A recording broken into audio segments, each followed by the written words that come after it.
Welcome to G-Day. Live from the UGA Bookstore, this is DawgNation Postgame. Our coverage of the Georgia Spring Game is brought to you by Kroger and the UGA Bookstore. Now here's your host, Brandon Adams. And a good Saturday afternoon, everybody. Welcome into our DawgNation Postgame Show. We are live here at the UGA Bookstore, where we just saw a 20-20 tie to conclude G-Day. Long field goal attempt at the end, not quite good. And so, therefore, after a big battle back and forth by both sides, the red team and the black team, a pretty fun and entertaining G-Day comes to an end there. And I think a lot of Georgia fans are then left to wonder, okay, well, what did we see here this afternoon? What did we learn about what we just saw over the course of the last couple of hours? And so that's our job here as a part of our DawgNation postgame show to talk about that. And we're going to lean on you to help us get that done. Live on all of our video platforms, Facebook, YouTube, DawgNation.com. You'll see a link you can click. You can be a part of the show by clicking that link. We'll take your calls. You can sound off just like you do during the regular season and throughout the postseason. You can do that here tonight, this afternoon, as a part of our G-Day postgame show there as well. And if you're here at the UGA Bookstore, we're going to line up right over here and give you a chance to be on the show there as well, to give you a chance to sort of talk about your thoughts about what you saw and how it all went down. Let me give you a couple of things here really quick. Obviously, my name is Brandon Adams, and I'm happy to have all of you with us. I think for me, the one thing that probably stood out the most about today's game is some of those rumors and some of those whispers that we had heard a lot about during spring practice. I think a lot of those rumors were confirmed, at least in part, by what we saw today. For instance, let's talk about Colby Young. Colby Young, we were told during spring practice, this is a guy who's making some big catches and making some big plays. This is a guy who has a chance to be a part of the Georgia offense. That had been the whisper. That had been the innuendo. That's what some people were saying they had seen when they had gotten a chance to see Georgia spring practice. I would say in many respects, G-Day confirmed that, at least as a potential talking point for this fall there as well. Colby catches a touchdown. It was contested in the sort of red zone fashion that the big body receiver you think could be a valuable target for. He also makes a big catch on a very hard throw, kind of in traffic by Carson Beck. The sort of things that you think the 6'5" Young should be able to do for Georgia, that is what he was doing today. So I would say he was one of many kind of rumors that were at least somewhat validated by the performance that we got here on G-Day. There's more of that throughout the course of our time here today. We'll obviously talk about all of that with you, but I want to give you a chance to weigh on in there as well, including we got a gentleman here who's going to step up and be first up to get us started here today. Step on in here, got the Stetson Bennett jersey on, the national championship, obviously hearkening back to great times for UGA. You and I had a chance to talk a little earlier, but tell the folks here your name and I guess give us a couple of thoughts from what you saw on G-Day today. Well, my name is Steven. My biggest takeaways from G-Day today, Carson Beck looked a little shaky. Defense looked good. I think defense is going to be best in the country this year. Dominic Lovett looked good. I heard his name a lot, especially during the first half. I look for Georgia to beat Georgia.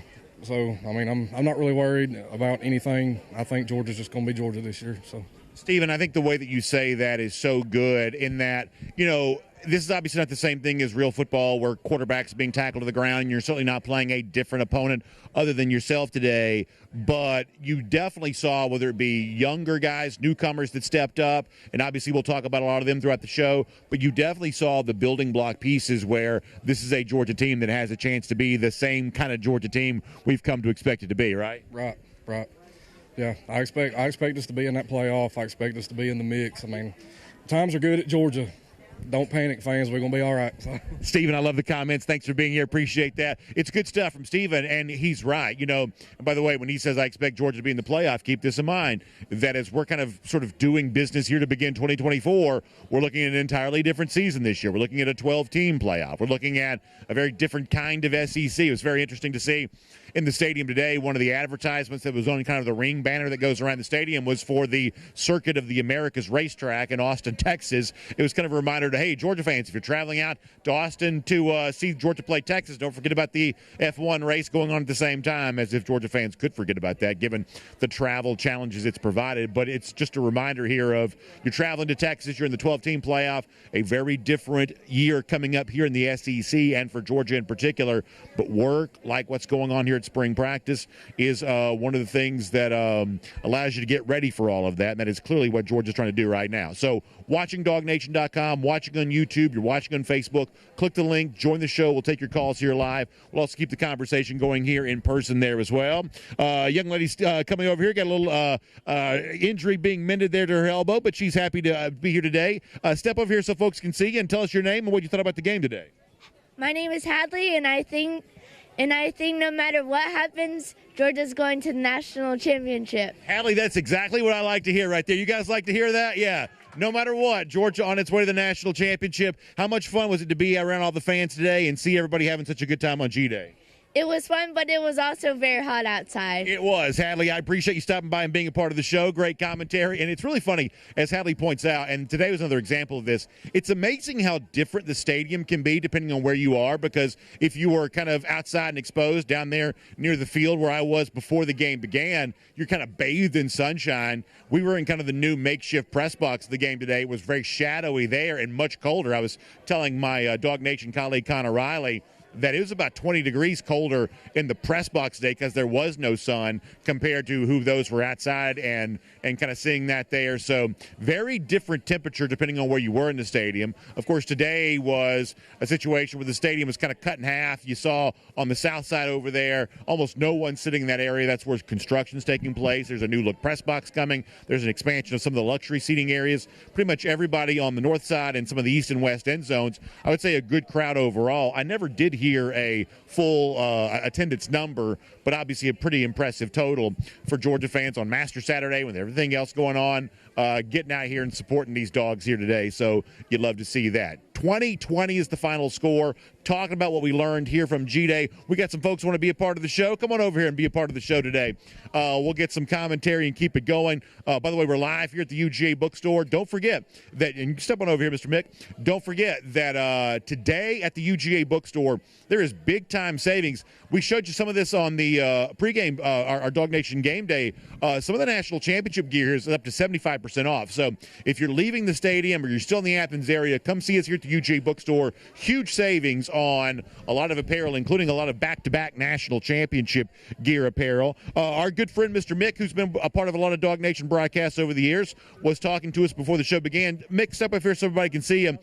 You were expressing a little bit of a concern before our show began. Mick, what did you think about G-Day here today? Well, coming from last year, I mean, we had the two great players. I mean, tight end Brock Bowers and Ladd McConkey, and I don't know if they have that right from the start. They got to get some outside speed, and they've got two guys that could possibly do it. Arian Smith is, they're looking like they're trying to get him to do a bigger tree, not just the long outside passes, and develop them and so forth. But speaking of Brock Bowers, Mick, did you see today when he was honored as a two-time Mackey Award winner and Kirby Smart kind of gave the "we're not worthy" bow to him there for a moment? It's kind of fun to see Kirby having a lighthearted moment there and obviously celebrating the great career that Brock Bowers put together. Well, I have a little disagreement with you. Oh, no. Oh, yeah. I think Brock Bowers is the greatest player to ever play Georgia football. How about that? I think from day one, I mean, he's always, comes in, he's doing it, Well, listen, there's no doubt about it. One of the all-time greats for sure. Mick, we think you're one of the all-time greats there as well. Thanks for being a part of the program here today. And if you're watching on Zoom, you couldn't be with us here in Athens, or I should say watching on Facebook or YouTube, one of those platforms, you can join us via Zoom, be a part of the conversation. We'll keep it going here right now. A lot of Georgia fans sounding off and weighing in on what they saw. Tell folks your name and tell us what you thought here today. I'm Tim from Dallas.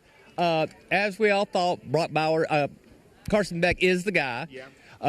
We talked on Dog Nation, Dominic Lovett looks like his go-to target. Kobe is going to be really good. Don't sleep on Sokovie White. He's explosive. And the safeties, the guy, Jake Pope, that we got, he looks good. We're going to have Malachi Starks. We're going to have all these guys out there. We're going to be really good next year. I tell you, one of the things, you mentioned the safety position, and one of the things I love and this kind of goes along with the theme of like rumors that were confirmed. We'd heard some good things about KJ Bolden. I saw KJ wearing number 4 playing on the red team. I saw him flying to the ball today. You know, a lot of that was in pursuit of the football, maybe not coverage, you know, going back behind him necessarily, but I saw a guy who, you know, this is what you would sort of expect from a freshman newcomer. Going to be a little bit more comfortable going towards the football, but he was going towards it full speed. That looks like a guy that could certainly be on the field a lot for Georgia here. And Ellis Robinson made a good play, too. Okay, good. So, you know, it's going to be a guy sitting next to him who's like, what's going to happen Monday when the portal opens? And I'm like, we're going to see probably some action, some guys going in there because we're just so loaded. It's just, you know, embarrassment of riches, so to speak. No, I think that's exactly right. Great commentary. Thanks for being here. Appreciate that. I've enjoyed hearing from you here on our DawgNation post-game show. We're live at the UGA Bookstore. We got more folks here live. They're going to get a chance to weigh in. We've also got folks who are watching via Facebook and YouTube and DawgNation.com, so we'll go to our calls. William Kamacho, you're next up. William, go ahead. Share us with your thoughts about how you saw it go down for GA here today, William.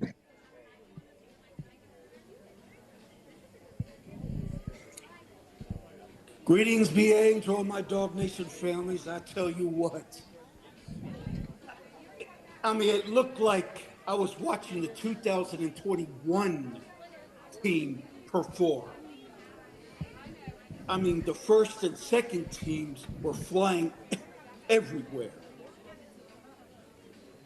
I mean, there was clearly no offense whatsoever. I mean, Carson was a little sluggish, but he'll still be fine. Gunar was performing, okay. But, I mean, this defense, I'll tell you what, and mark my word, BA, this defense is going the distance.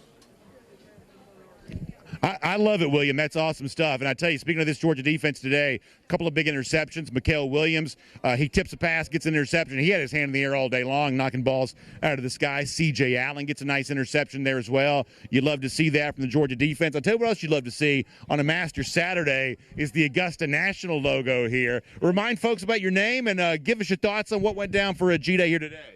Brad Morgan from Pine Mountain, Georgia, and Brad's a good guy. He's been with us for events at we call it Callaway Gardens before. Yeah, absolutely. We played golf together. We've had a great time throughout the year. So tell us, folks, what you thought about G-Day here today. I really like what I saw of the ones on defense. That's who I was watching. Kind of feel good about the offense ones, but like to see the defense step up, and I thought they did that today. You know, let me ask you this, because like one of the things we've heard a couple people say is, not the sharpest day for the offense. And I think, probably a couple throws in the first half Carson Beck would have liked to have had back. But he's also, I think, making a concerted effort to throw deep a lot more today. I mean, this is not exactly the game plan that Georgia uses on a fall Saturday necessarily. Beck was throwing deep a lot, close to connecting a couple times, maybe misfired on a couple of those, got a couple of balls tipped. So maybe not the overall sharpest day for the offense, but it's also, I would say, not a day in which Georgia was running an offense that perfectly matches what they do against a real opponent during the real fall anyway. Right, agreed. And they lose the half second because the play's over. So I think some of those deep throws are rushed today, just a little bit. And let me also say this too, and this is going to sound like sour grapes. I thought that Dylan Bell was in on the first touch. It should have been the first touchdown. And listen, one of the things we've talked about a lot this week is we like the fact that G-Day is still a real football game. So I want to treat it like a real game. But if it's close, this is a spring game. Can we just award the guy if you make a nice diving kind of catch like that near the sideline or in the end zone on a spring game? If that's the case, can we just give the guy the touchdown in that instance? Well, at least Lovett got it in the end, right? Yeah, that's right. Yep. Yeah, that's so we got it in the end. Hey, good to see you, my friend. Thanks for being here. We're live here at the UGA Bookstore. Of course, our spring coverage here for our spring game brought to you by the UGA Bookstore and our friends at Kroger there as well. We'll keep the conversation going. We'll bring more folks in. And if you're here and you want to be a part of the show for as long as we can, we'll take as many of these as we can. Remind folks about your name and tell us what you thought about G-Day. I'm Craig Lauderdale, live in Warner Robins, Georgia, and I did enjoy the game today. I really felt like there were some standouts on offense. It was great to see Robinson truck the defender there. That was a really cool play. It was also surprising to me how good Anthony Evans played on offense. I thought he had a really good game on both teams. He seemed to switch kind of between both teams.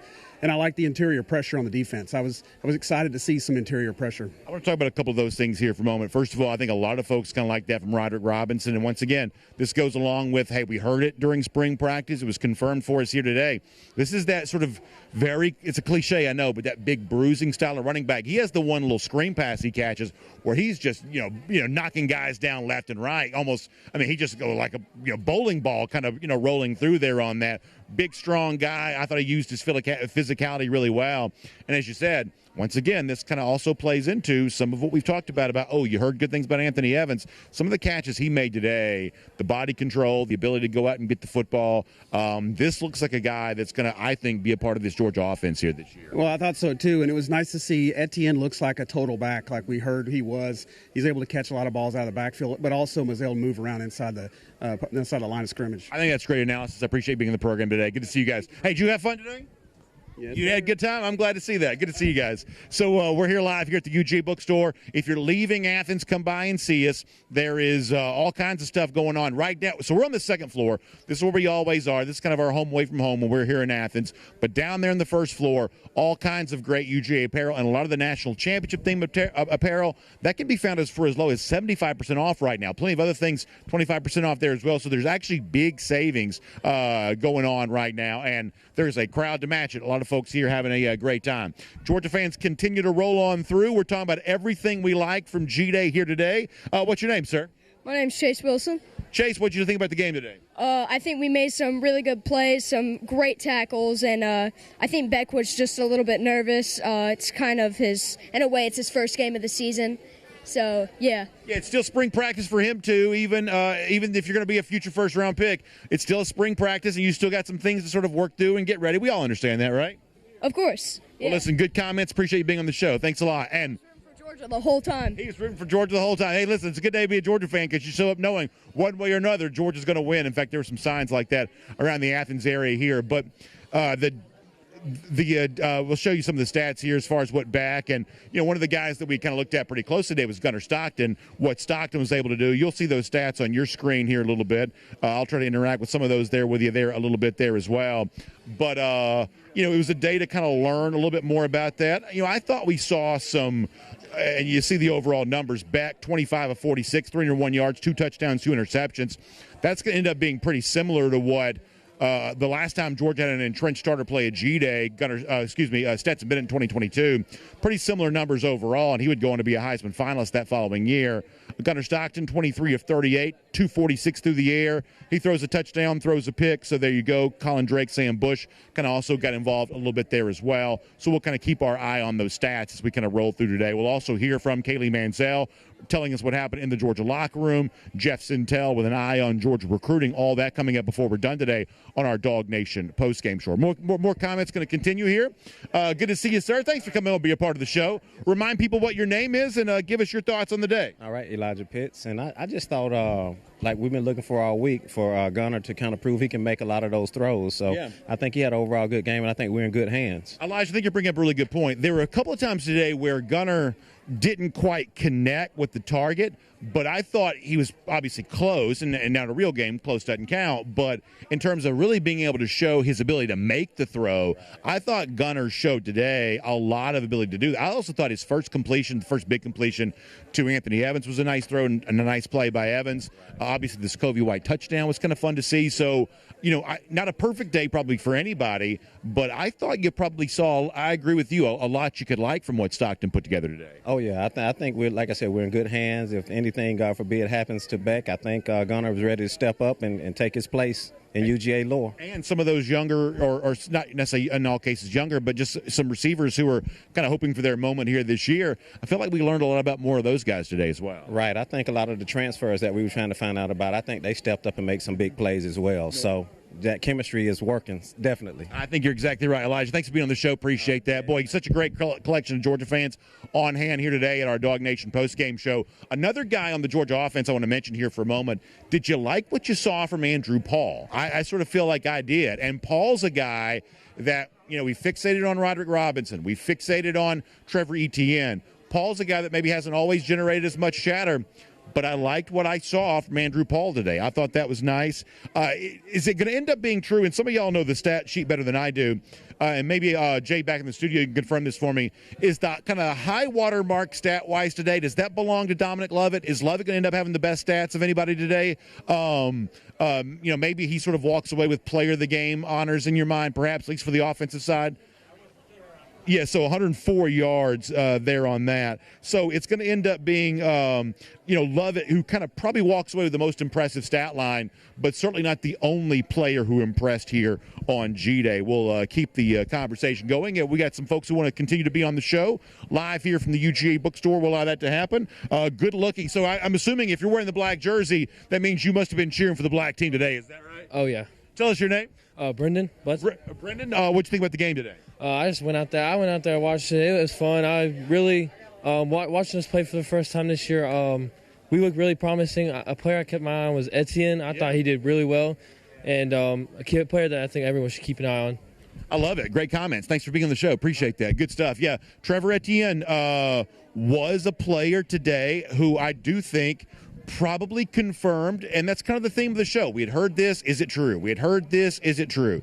Well, in the case of Trevor Etienne, we'd sort of heard, dynamic playmaker, maybe a little bit more wiggle than we've seen from the Georgia running back room in a little while here, and seems like that's kind of what he was bringing to the table. You certainly like to see that. More commenters here. We'll just kind of keep it rolling. We're just going to keep it loose and relaxed and get as many voices on the show as we possibly can.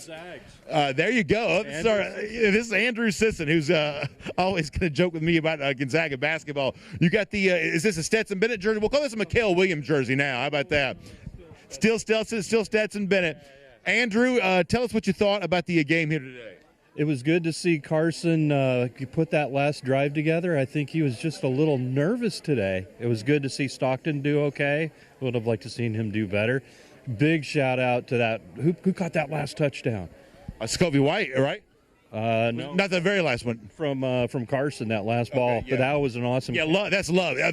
Lovett had the really nice catch. I was already here by the time that happened, but Lovett had it. I've heard the highlight. I haven't seen the highlight on that, but I've heard the highlight on that was really good. And then Dan Jackson, man, it was great seeing Dan play the whole game. So go Dogs. Hey, a lot of fun, Andrew. Good commentary. Appreciate that. Thanks for being here. Yeah, so I did like the fact that. And I don't know if this was always the script or if this is something that they just decided to do. They did bring back into the game, like late third quarter, where we kind of said this week, hey, maybe almost like an NFL preseason game that, you see a little bit of Beck to begin with, and then perhaps you don't see him again after that. So Georgia choosing to bring Beck back into the game in the second half to kind of give him a chance to punctuate his day, which I thought was both a nice thing and maybe a necessary thing to kind of take him out on a little bit of a high note. One other quarterback note to give you here, which is that the knee injury that we had been discussing for Ryan Puglisi throughout the spring, that did prohibit him from playing today. Now, I don't have any reason, and we'll obviously hear from Georgia coach Kirby Smart today. In fact, Smart may be getting ready to speak here right now. But I don't have any reason to believe, just based on my own knowledge, that it's a serious injury or the kind of thing that's going to put his freshman season in jeopardy. I do know he was kind of dealing with that some during a high school senior year there too, but it was enough to prevent Puglisi from being able to play today. We'd kind of wondered that, knowing that, for a G-Day, all you really have to do is sort of stand there and deliver the football, that might, give him a chance to still play, but ultimately that was not the case. Ryan Puglisi does not play. We're live here at the UGA Bookstore for our DawgNation postgame show.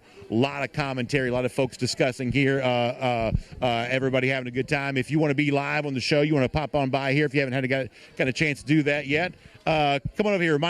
Tell folks your name and what you got on your mind. I am Gabe. I just want to say I'm a big fan, man. I listen to your podcast every day. Gabe, thank you so much. I appreciate that. Thank you very much. What did you think about the game here today? Excellent, man. I haven't been here since 2019. It's been a long time. I've been a Georgia fan all my life, man. Where'd you come in from? We came from Canton. Okay, well, great. Well, I think a lot of what we're hearing today is that in bits and pieces, both teams, both sides of the ball, younger players, older players, you're seeing a lot from this Georgia team that certainly looks like it can be every bit the kind of team that fans want it to be by the time this fall comes around. Is that kind of what you saw as well? I saw that too. I was really impressed with the defense, especially. They're killing it. I was before the game, I was worried about, replacing Brock Bowers and Ladd McConkey, but love it. I mean, come on. Yeah. Killing it right now. Really impressed by him today. I was impressed by what I saw, but I was also happy for him too, because I know he was here a year ago, and obviously you come to a place like Georgia, you want to be a big part of the team, and stay patient with that, and now maybe in 2024 that opportunity is going to come his way. Exactly. I think the same thing, that him and Ra Thomas, I think they're going to do great. Gabe, I appreciate you stopping by and being a part of the show. Good commentary. Thank you very much. Yeah, good stuff. And to kind of further Gabe's point here a little bit too, we had said this one of the days this past week about how that to the extent that G-Day is sort of treated like a real football game, real football games have storylines. And the big storyline coming into the game was, the offense apparently been ahead of the defense for much of spring practice. Now, how much of that is just sort of in the eye of the beholder, or perhaps based on a small sample size of information, who knows? But that had been what the prevailing wisdom and narrative was. And to be completely honest, Kirby Smart himself had somewhat contributed to that because of the interview that he'd given in print to ESPN.com a couple of weeks ago. Well, today was a little bit of an Empire Strikes Back moment for the Georgia defense of, you think we can't hold our own against this offense? We're going to show you we're absolutely capable of doing that, because big plays from Mikael Williams, big plays from C.J. Allen. I mentioned, what K.J. Bolden did as a kind of a freshman, kind of getting there for the first time. You saw a lot from this Georgia defense that I think you like. The other thing is, a couple of the guys we got extended looks at, I think you really like the length. You like the length for a Daniel Harris. You like the length for a Chris Cole. I think you're probably pretty impressed by that. The only injury that I've heard of thus far, maybe there'll be more, hopefully not, but maybe there'll be more coming out of the Kirby Smart press conference here in a little bit. The only significant injury story here thus far sounds like Christian Miller may have been dealing with a little bit of a shoulder. So we'll see what we hear more about that, but it sounds like Miller may be dealing with a little bit of a shoulder, so we'll keep our eyes on that. Also, if you're here live at the UGA Bookstore, if you hadn't had a chance to be on the show, want to be a part of the show, step right on up. We'll get you on the program. If you want to be, we'll certainly do that with you. And if you're watching on any of the platforms, Facebook or YouTube or DawgNation.com, click the link. You can join the show there as well. We'll give you a chance to have your voice heard today, too, as we react to everything going on here. We'll also hear coming up from the Georgia locker room. Oftentimes I'll say a victorious Georgia locker room. I guess today, no matter what, it's a victorious Georgia locker room. Well, I guess it's a not quite, because neither team actually gets the victory. It's a 20-20 tie. But we'll hear from the Georgia locker room. Kaylee Mansell going to tell us about that. Jeff Sentell going to join the show there as well. We got folks ready to be on the program. Step on over. You want to be? Sometimes people decide they don't want to talk. But either way, we're happy to have folks hanging out, watching the show with us. We will get some of that. Also, we'll take some of your traditional comments here, too. DMart42 watching on YouTube, wondering about Justice Terry. So we do have video confirmation that not only was Terry in Athens here this weekend, but Terry does stick around for the game.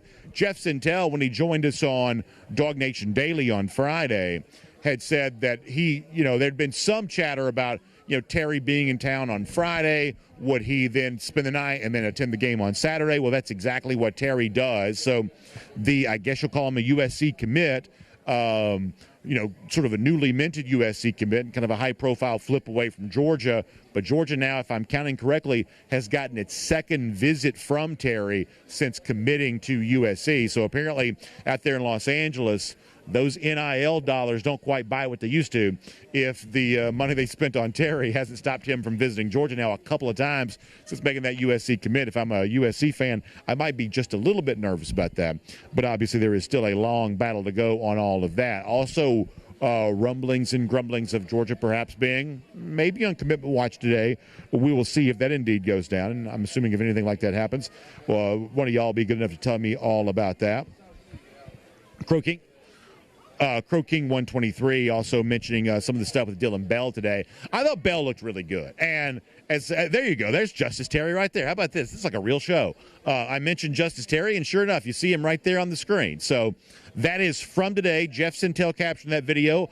Our producer, Jay Black, doing a great job of getting that up there on the screen for you. So I think that's one of the more interesting moments to go down today, getting a chance to host Terry. And it looked like all the recruits were having themselves a pretty good time. And while this isn't a, air quotes here, real football game the way that it is in the fall, the recruiting apparatus is just as real as ever. The way in which you need to roll out the recruiting red carpet, so to speak, is just as crucial and potentially impactful as anything that happens in that regard in the fall. So keep that in mind. Georgia apparently doing a pretty good job of that as far as Justice Terry seemingly is concerned. Nice seat right there near the front, and a lot of recruiting news. Jeff Sentell here live on the show is going to give you more of that here coming up in just a moment. While I have a chance, let me also give a shout out to our friends at Kroger.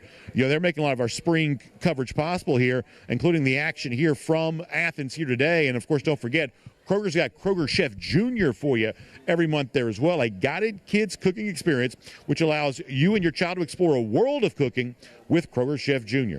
So how about coming up the month of April? Got Saturday, April 20th. Your kids can learn how to make a festive Earth Day fruit snack. That certainly sounds good. Of course, each Kroger Chef Jr. event is a 30-minute class where your child receives an apron and patch, a chef's hat, a recipe card, and a holder and a whisk for only $7 per child. You can find out more at KrogerChefJr.com for more on that. That's KrogerChefJr.com for more on that. All right, let me take a moment to kind of reset kind of where we are and what's going on, and then kind of touch on some of the hot topics, and then we'll kind of find out what's on everybody else's mind there as well. So the final score today from G-Day was 20-20. Black team had a chance to win it at the end. Field goal from a very long distance doesn't quite go, and therefore you're going to settle for that 20-20 tie. I think the big thing for me is a lot of the stuff we kind of heard about during spring practice. The theme for the show has been, there were these rumors, and these rumors were, essentially confirmed. Colby Young, we'd heard good things about him. Young catches a touchdown today. He also caught a very contested with third down conversion. That's the kind of thing that the big-bodied Young is kind of brought to Georgia to do. That's what he was able to do today. We'd heard good things about Dominic Lovett. Lovett ends up being statistically the biggest performer of all for Georgia here today. We'd heard good things about the incoming freshman, K.J. Bolden. Bolden goes out there and performs very well, too. So a lot of the rumors and the whispers, Roderick Robinson and others, a lot of what we had heard, those guys today stepped up, performed well, kind of got the job done, and a lot of Georgia fans are reacting to a lot of that. Or if there are individual players that should have been talked about that haven't been talked about yet, as I'm trying to go through my notes here, make sure you shout them out for me there as well. I'll take some more of our traditional comments, just reading some of these via the regular comment sections. And if you want to join us via Zoom, you have a chance to do that. If you want to step over here and be live on the DawgNation postgame show from the UGA Bookstore, if you're live here on hand, step right over here. We'll get you on the show there as well. Dogs Rolling Loud here on YouTube says, who impressed you on the secondary? We talked about that. I saw a couple of nice plays from Julian Humphrey today. I believe that's the secondary that he was asking about. Saw a couple of those. We talked about K.J. Bolden a moment ago there as well. So I think one of the things I'm also going to look forward to doing and unpacking kind of when you get a chance to sort of look at some of the, I guess the rewatch of the game or something along those lines, is exactly what the rotation looked like. Who was in when, how much rotation was there, what was going on with that. That's one of those things we'd sort of like to find out more about. Speaking of that, by the way, Georgia offensive line, Dylan Fairchild does get the start today. Micah Morris and Fairchild have been in quite a battle. Morris also played some of the tackle position, too, today, so kind of an interesting rotation there. Would you like to be on the show? Just step over here and be on the show. Come on over here. Folks want to join the show, be a part of the show. Tell us what your name is, what you thought about the game today. My name is Nelson Buckland, and I think me, myself, everybody's been talking about how the offense is going to outshine the defense this year. I think that, it's going to be almost the complete opposite. I think today showed that the defense is pretty strong, It's almost like the defense may have heard some of that chatter, and it's almost like they're like, hey, listen, we're still pretty good. People can say what they want to say, and certainly people are going to say whatever it is they want to say. But this defense today almost felt like they may have heard some of that chatter. Yeah, it's like it hyped them up, you know what I mean? But yeah, I think the defense looked good today. I think the offense was kind of shaky a little bit, but, when you're going against the number one defense in the country, baby, it's hard to beat them. That's exactly right. Hey, great comments. Appreciate being a part of the program. I think that's exactly right. And listen, I also think that we talked earlier about, some of the passing plays that Georgia was throwing, it's not probably likely that Georgia's going to throw deep as frequently as it did, kind of foregoing some high percentage opportunities, things like that. Also, at one point in time, Georgia was throwing it darn near 80% 90% of the time, at a certain point here. So I don't know that the overall game plan was totally reflective of how Georgia would approach this if it was playing Clemson like it will to open the season, or if it was playing, an opponent like that. But at the same time, I think it's also fair, too, to point out that, maybe at times today, not quite as crisp and mid-season form-like as you sometimes hope the Georgia offense would be. But I don't think that probably rose to the level of being a concern for me. It was just more along the lines of they were very close to connecting. A couple of things didn't quite get there. And, as we said, we sort of feel like Dylan Bell got robbed of a touchdown. We joked about this a little earlier, that while we like that G-Day's a real football game, or at least mostly treated as one, we still think, hey, if you make almost a highlight-style play in a spring game, why don't we go ahead and just give the nod to the guy who made the play there? And so Bell may have had a deserving touchdown kind of taken from him there at that particular point. So the moment we are get a chance to hear from Kaylee, Mansell, Jeff Sentell, we'll let you know about that. We've got a bunch of guests who are going to be joining us here in a few minutes. That should be really good. I'll also read some more of your comments here there as well. George Knight checks in to say George is going to be extraordinarily fortunate to score a single touchdown against the vaunted Clemson defense. So there you go. Already a little talk back and forth about what's going to happen for that season opener for Georgia and Clemson. By the way, the same way it feels like you blink your eye and it's already G-Day, we blink our eyes again, and it's going to be time for that season opener. So we'll roll through the summer, and all of a sudden it'll be fall here, and everybody's going to be doing all of that again. And that should be a fun thing. I don't know how many Georgia fans are quaking in their boots right now about the Clemson Tigers necessarily. Foster Moss has a good comment. He said, did Roquan Smith sneak in there and suit up? Obviously, we saw C.J. Allen, speaking of defenders who played well today, got a great interception. And when he's flying around wearing that number 3, that was definitely Roquan-esque for sure. That was indeed the case. I think it reminded a lot of folks of Roquan Smith, the way that he went out there and did that. We got a great crowd here today watching the show here live at the UGA Bookstore. If you want to be on the show, pop on over here. We'll get you part of the program. Come on over here if you'd like to be on, and we'll get some commentary. Got the Malachi Starks jersey on. That's looking good. Tell us your name, what you thought about the game today. So my name is Celicia Gagnon. I enjoyed the game. Oh, Celicia's one of our great commenters. Celicia, good to see you again. How you been? Hey, doing well. I thought it was great to see some energy back in the stadium. Roller coaster ride, kind of ending the season, not like we expected. Good to see the energy and turning the page into the new year. Touch on what you said, though. C.J. Allen, man, he had a great day for a young pup. And Anthony Evans on the other side, I thought stepped up. Oh, Celicia, I loved it. And you want to slide a little closer so folks can see you. I thought that Evans made a lot of nice catches. And the one thing we've been hearing a lot about was, ever since he kind of got tabbed to get that punt return near the end of the SEC championship, a lot of folks said, maybe that's a little bit of a signal that they're ready to use Evans more. Well, based on what we saw today, I think most fans want to see Evans used more now. Absolutely. I mean, we have the talent. We've developed him. He's an existing guy. I mean, I know there's guys coming out of the portal that, are trying to make a claim for the time, but I think he's a guy to keep your eye on. And Celicia, something else that you bring up that I think is really important here, which is when you are in Athens on a day like this, and obviously it's easier when the weather's beautiful and everybody's kind of a good mood, but when you're around a bunch of Georgia fans, we've been lucky enough to be hanging out with thousands of them all day long. When you're here with a bunch of Georgia fans, you really are reminded of just how much enthusiasm and how high the energy level is. I think this is a fan base that's excited about the upcoming season, but obviously just really excited about Georgia football overall. That when you look at some of the things happening around college football, there's a lot of sort of crazy stuff going on and crazy rumors about all kinds of weird stuff. But Georgia, for the most part, is still sort of business as usual. I think a lot of Georgia fans take a lot of comfort from that. I think so, too. I mean, we have the schedule. You can't argue about strength of schedule this year. So, I mean, we go on a run. We have the talent. If we can develop the younger guys, I know we had a lot of losses, even on the coaching side. But, hey, if the new hires step up and do what they do, we can make a run at it. Felicia, great comments. Appreciate you being here. Love the Malachi Starks jersey. I'm always curious to see the jersey we get a chance to see here. You see a lot of the quarterbacks. You saw a lot of Brock Bowers throughout the years. Still see a lot of Stetson Bennett's. To see Malachi Starks being represented here, that is a really good thing. And it's also a great reminder that we're here on the second floor of the UGA Bookstore. Right down there on the first floor, there is a wonderful, wonderful collection of apparel. The player jerseys, by the way, they've got Charlie Condon jerseys right now. Condon, 2 more home runs. Was it? Did he get 2 last night? He's been on a tear as of late. Georgia did take a tough loss last night to Missouri, getting ready to play again this afternoon.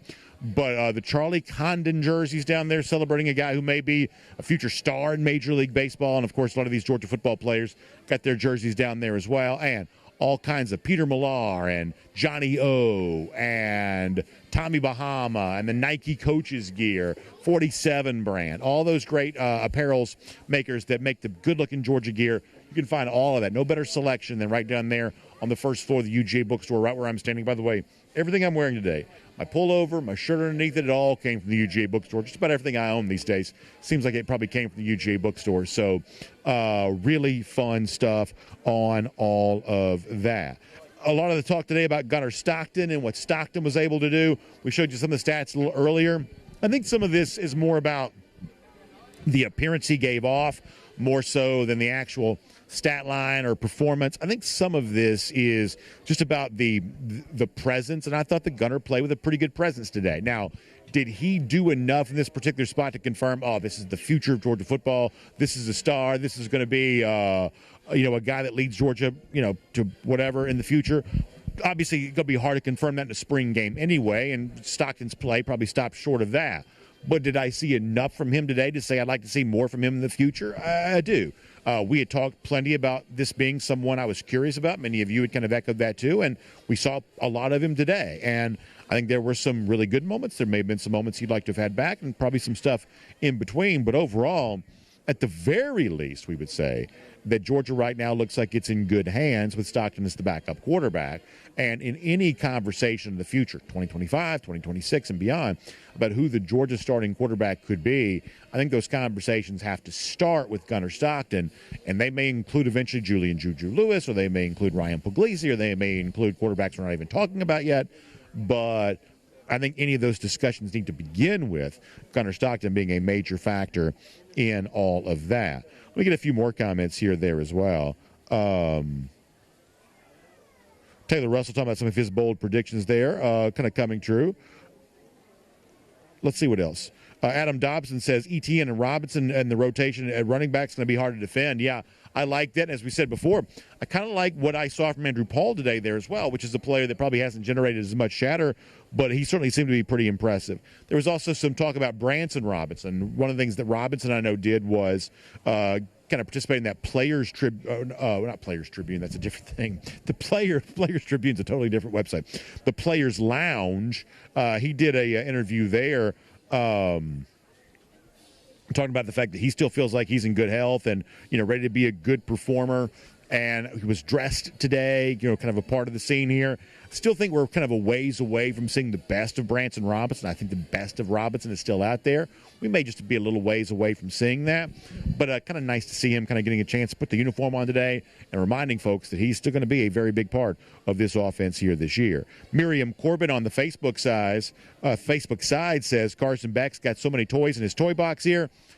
And I think that's probably, Miriam, the appropriate takeaway from G-Day here today, which is that there are a lot of potential weapons that can be utilized.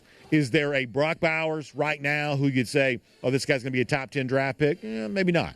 At least that person hasn't blossomed as of yet or hasn't stepped to the forefront as of yet. But is there a group of guys who could kind of help fill the statistical void that's created now that Bauer's moving on to the NFL? I think almost any Georgia fan would say, yeah, when you start thinking about this and you start looking at that and you start adding all these guys together, we've been showing you some of these stats on the screen all day long, I think you absolutely see the potential there for that and what Georgia could be here this year. And it's still kind of fun to watch that, whether it be a guy like Lovett, who was here a year ago, and now a year later just seems so much more comfortable and so much more entrenched to Georgia. Or a guy like Anthony Evans, who's one of those young guys that you kind of, thought, oh, maybe he's ready to take the next step. Or it's a guy like Bell, who we saw a good bit of a year ago, and kind of seemingly today kind of picked up where he left off at the end of last season. There is a lot to like about the weaponry in place for the Georgia offense here right now. Wendell Brewer says Carson warmed up and that first-team defense is off the charts. Yeah, a lot of praise for the Georgia defense today, and that's kind of a nice thing to see after what had probably been, at least in kind of the rumor mill campaigns, not exactly the story for much of the spring. Kind of nice to see the defense sort of strike back here today. By the way, one of the things, if you're a regular viewer to us on DawgNation.com, and I mean that platform in particular at DawgNation.com, one of the things that you'll know is we have a frequent commenter. His name's Dave Snow. He's from Nairobi, Kenya, or he lives in Kenya now. And he brought this to me today, traveled from Kenya to come to Athens to be a part of G-Day. How about this from Dave Snow? A coin from the U.S. Embassy in Kenya, got the giraffes on the back. How cool is that? The Dave Snow brought that to me as a gift today, traveling from Kenya to watch the game. So one of the things that happens is who's traveling the farthest to get to G-Day. I got news for you. You're all playing for second today because Dave Snow traveled from Nairobi, Kenya to be here and be a part of the show. And by the way, if you're here now, want to be on the show, step on up here. And we still got some time for your comments. We're going to try to get Jeff Sentell and Kaylee Mansell on the show, but we'll just keep taking the comments from folks who are here. Step on over and be a part of the program. I love the Macon Bacon t-shirt. Love to see that. Representing my hometown, my name's Eric Trigestad. Eric, big fan of the show. Thank you, Eric. I really appreciate it. Live out in Oklahoma, actually, and you're my lifeline. Oh, that's awesome to hear. In Sooner country, So. Well, now that's an SEC state, so I'm guessing. I'm guessing the Sooner fans realize they got to start because one of the things we hear a lot is for people who live in kind of so-called enemy territory, it can be hard sometimes to be surrounded by a lot of fans from an opposing school, whatever. And all of a sudden now, that you're a Georgia guy living in Oklahoma, all of a sudden that sort of interconference thing kind of takes over with that, doesn't it? I think so. They're all just still so bitter about Lincoln Riley out there, and I feel like I should be the guy to tell them, move on. You've got bigger problems now, guys. Really, I hate to bring up that Rose Bowl from a few years back. They really don't like it when I do that, but I enjoyed it very much. I did as well. One of the great memories of my sporting life, for sure. How about the game today? What impressed you today? Well, when it's Georgia playing Georgia, I guess a tie is the best possible outcome. That's right. That's right. Personally, I see an Etienne in red and black. Looks really good colors for him, I think. Yeah. That's a great color scheme. Much better than ugly orange and blue, right? Yeah, exactly. So I hope he sticks with that. Had a great time. Got to see some old friends. I was part of a campus ministry here. Is that right? And I was back in town because we had a memorial service for my adopt-a-dog mom. Okay. Who Mrs. Cosgrove, who passed away. So we all got together and remembered her. And then it was so great of them to have it the day before G-Day. So it just worked out for us to be here. And one of the things you see is, and whether it be for a touching ceremony like that or just friends who haven't seen each other in a while, being here early and walking around, the weather's perfect. And, Georgia fans treat this, it may not be a game that counts in the standings, or in this case, we don't even have a winner and a loser. We did settle for a tie today. But the fans before the game, the chance to be around friends, that's as much as any game day, the full tailgate spreads and the happiness.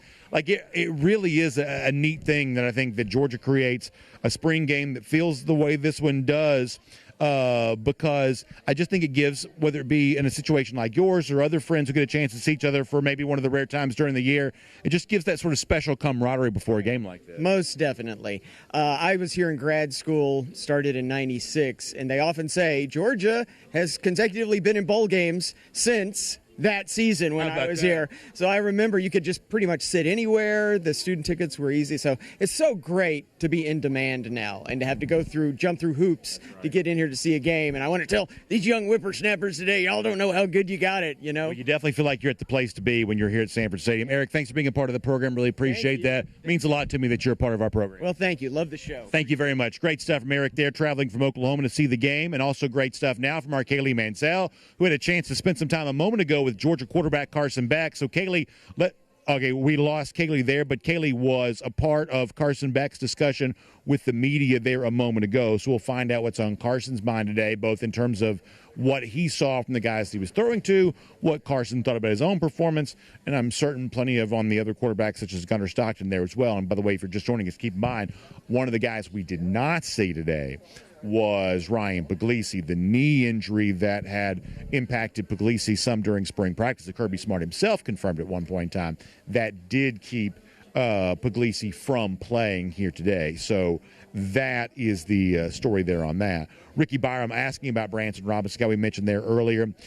I don't know about the start of the season. That's one of the things that Ricky asked. I still am trying to pump the brakes and sort of preach caution a little bit when it comes to that. This is a guy that still sustained a very, very serious injury and obviously is kind of working through that. He was dressed today, but that was more of a sort of a ceremonial kind of a military-style dress blues thing, perhaps, more so than an actual, player in the game necessarily. But as we've said over and over, this is a guy that we also believe has a very, very significant and bright future here at Georgia. But obviously some of that for right now is going to depend on some of that injury recovery. Wendell Brewer, thank you for the kind words. I appreciate that.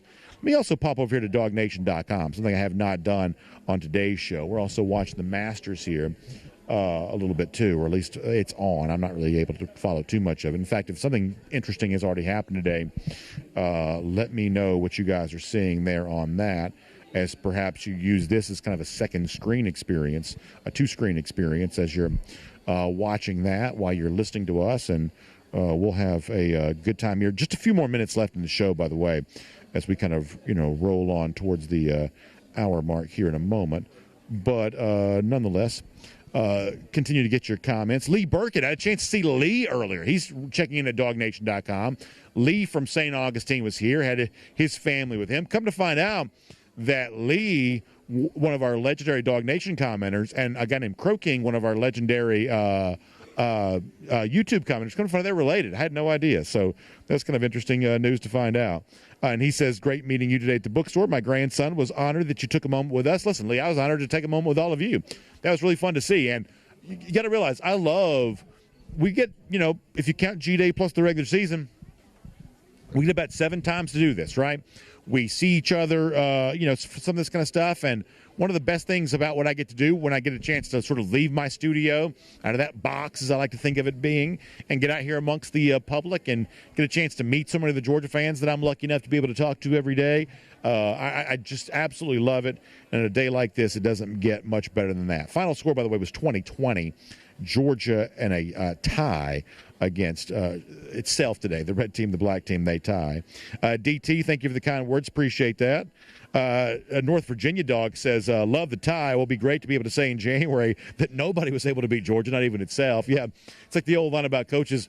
The only team that, can beat us is ourselves, or something like that. Well, in this particular case, not even that turned out to be true for Georgia here today. 2020 a year, I don't have very fond memories of, but 2020 as a score for this year's G-Day, I don't have too much of a problem with that. Matt Rukavina is going to crown Mikael Williams Defensive Player of the Game. I do not have a problem with that. I think that's absolutely a good pick. And then Dominic Lovett as Offensive Player of the Game. Yeah, the score by Lovett at the end probably confirms that for him. I think he was probably close to getting that nod anyway. I don't think we're doing an official Player of the Game for G-Day here today. But between Mikael and Dominic, that's probably the direction you would go on that. So I think you're probably right about that. Brandon Griffin says that CJ and MW are going to be problems for the offenses here this year. Yeah, I was impressed with what they did. Certainly CJ Allen, Mikael Williams both doing some pretty strong stuff there today. How about on YouTube, a few more comments over there as well, as we continue to weigh in with the events of G-Day here today. By the way, I mentioned Crow King a moment ago. He's over here on YouTube saying that Lee is his uncle. So it's always kind of wild for me. See, I see a lot of these names over and over. And here's the thing you got to understand is that 99.9% of the people who watch or listen to our shows don't do it live. And so, obviously there's only a small number of names that I get a chance to kind of interact with, because most people either watch the show after it's already aired, or they listen to the show and they listen to it middle of the night, early in the morning, whenever. In fact, people have their kind of own routine with stuff like that, which I'm thrilled about. I love nothing more than knowing I get to go along with people while they go on a long run, or they're cutting the grass, or they're, long commute. Whatever your story is, I'm just happy you choose to consume Dog Nation Daily. It truly means a lot to me.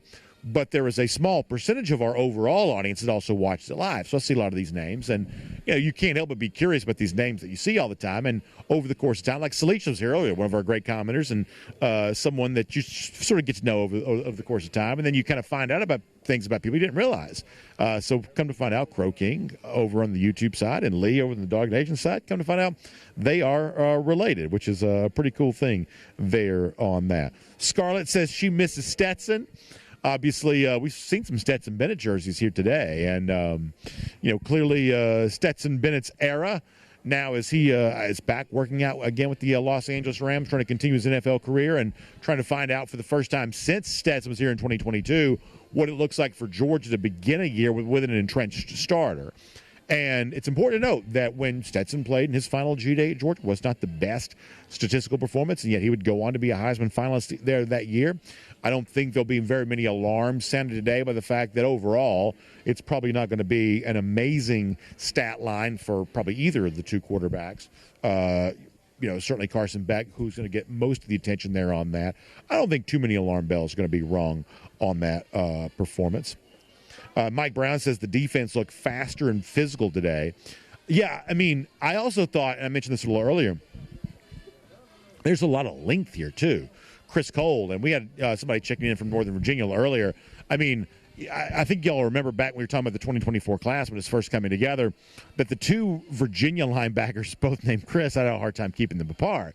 Well, Chris Cole has certainly taken some steps to kind of introduce himself, and he's, I would say after today, no longer just one of a kind of crowded list of names. That's a guy that a lot of Georgia fans, I believe today, feel like they got a chance to know a little bit more about. So in addition to fast and physical, I also thought this defense today had some length, and guys like Cole certainly looked like that. Philip Wells says that Carson was just trying to air it out to get his timing down. I would think that's probably the case, and I also kind of wondered out loud if some of those deep throws weren't also a way of just judging the defensive secondary too. Remember, some of this is a setup to judge the other positions, and so I kind of wondered if a lot of those deep throws weren't also just because, I mean, honestly, no offense throws deep as much as Georgia did today. Watch the NFL on a given Sunday. It's almost like that league has completely abandoned the deep throws, at least a lot of times. So I don't think any offense anywhere is going to throw deep as regularly as Georgia did today. But obviously a couple of those deep throws, Carson, just about a step or two off on. We've still got time for you to join us here via the phones if you'd like to do that. And by phones, I mean Zoom, but it still seems more normal to say phones. Either way, whichever platform you're watching, there's a link you can click. You can be a part of the show. And as the afternoon rolls on here, we'll just kind of keep some of those conversations going, including Danny. You're next up here on our DawgNation postgame show. We're live at the UGA Bookstore. Danny, what was on your mind today as you saw Georgia fight itself to a 2020 tie? And Danny, go ahead and turn our show down if you don't mind. That way you won't have the echo. Danny, you got me? We may have lost Danny. Danny was having... All right, we may have lost Danny. Danny had a little bit of a feedback issue going on there. But we've had a great collection of calls and discussion all day long. Also, let me give you kind of one note away from Georgia football that I thought was a little bit interesting today.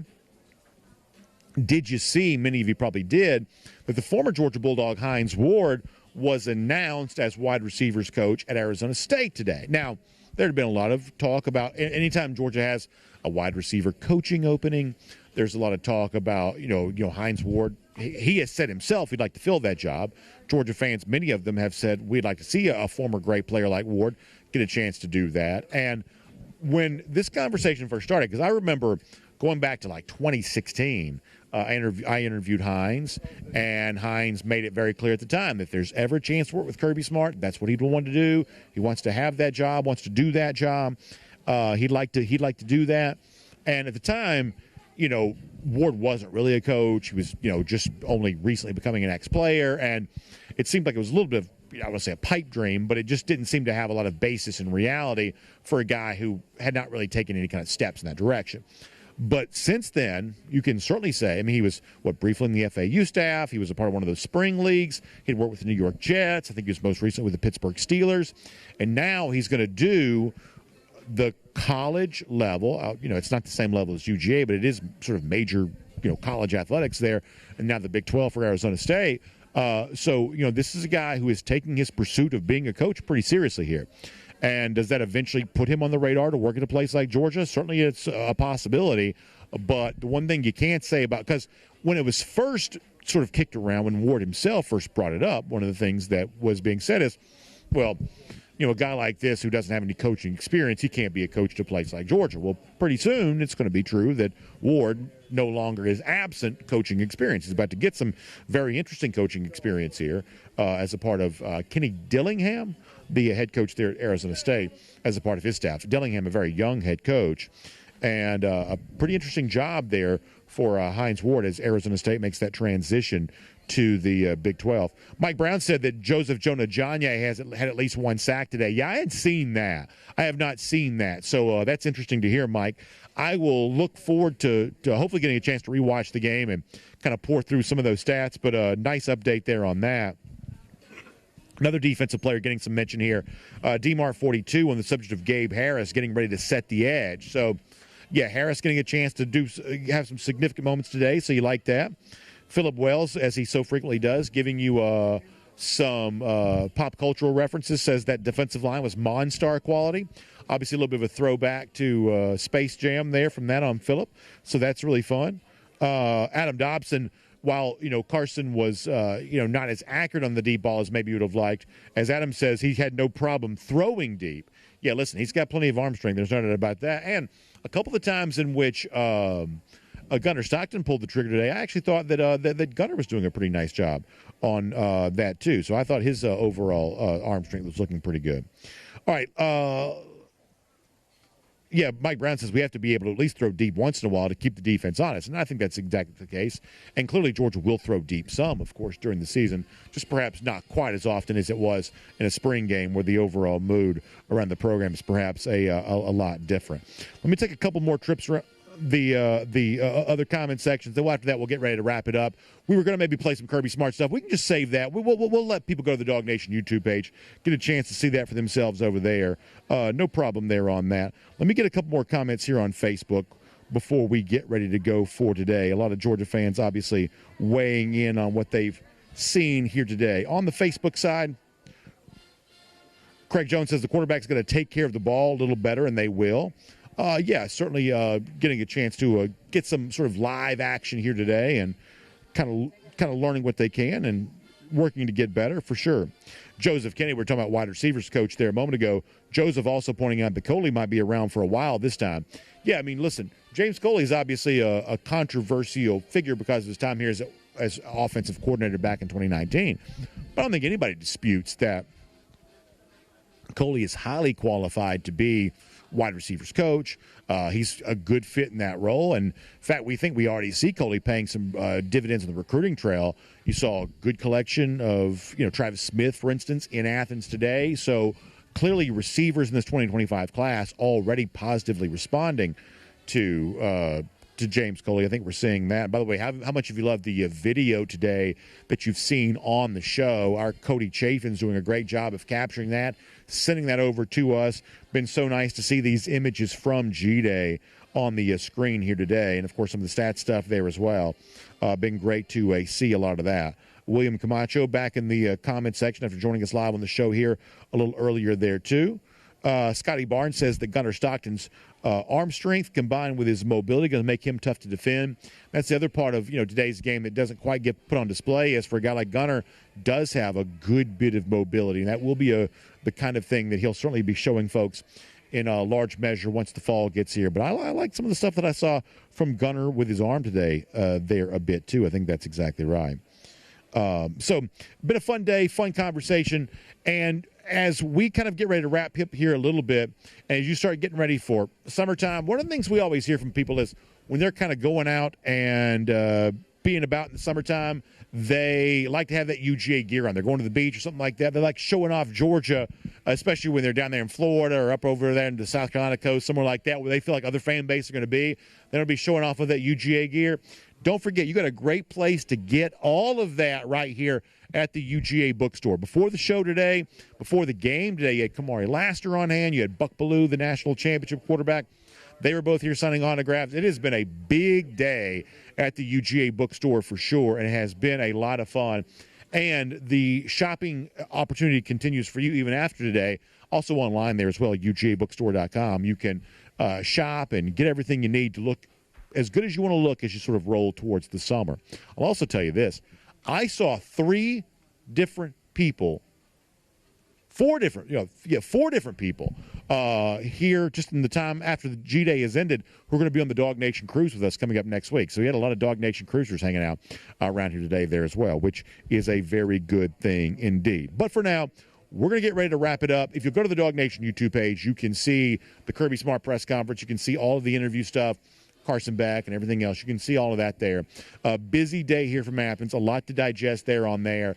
We'll give you some initial thoughts here as part of our DawgNation postgame show, then come back and get a little deeper into all of that with you coming up on Monday there as well. Thank you so much for the entire team of folks who made all this possible. We appreciate you being here. The final score, 20-20. A fun game, a lot of talent on display, and a lot of enthusiasm for the 2024 season. The fall will be here before you know it. Thanks for being here as part of DawgNation's coverage of G-Day. UGA Bookstore, Kroger make it all possible. Have a great rest of your weekend, everybody.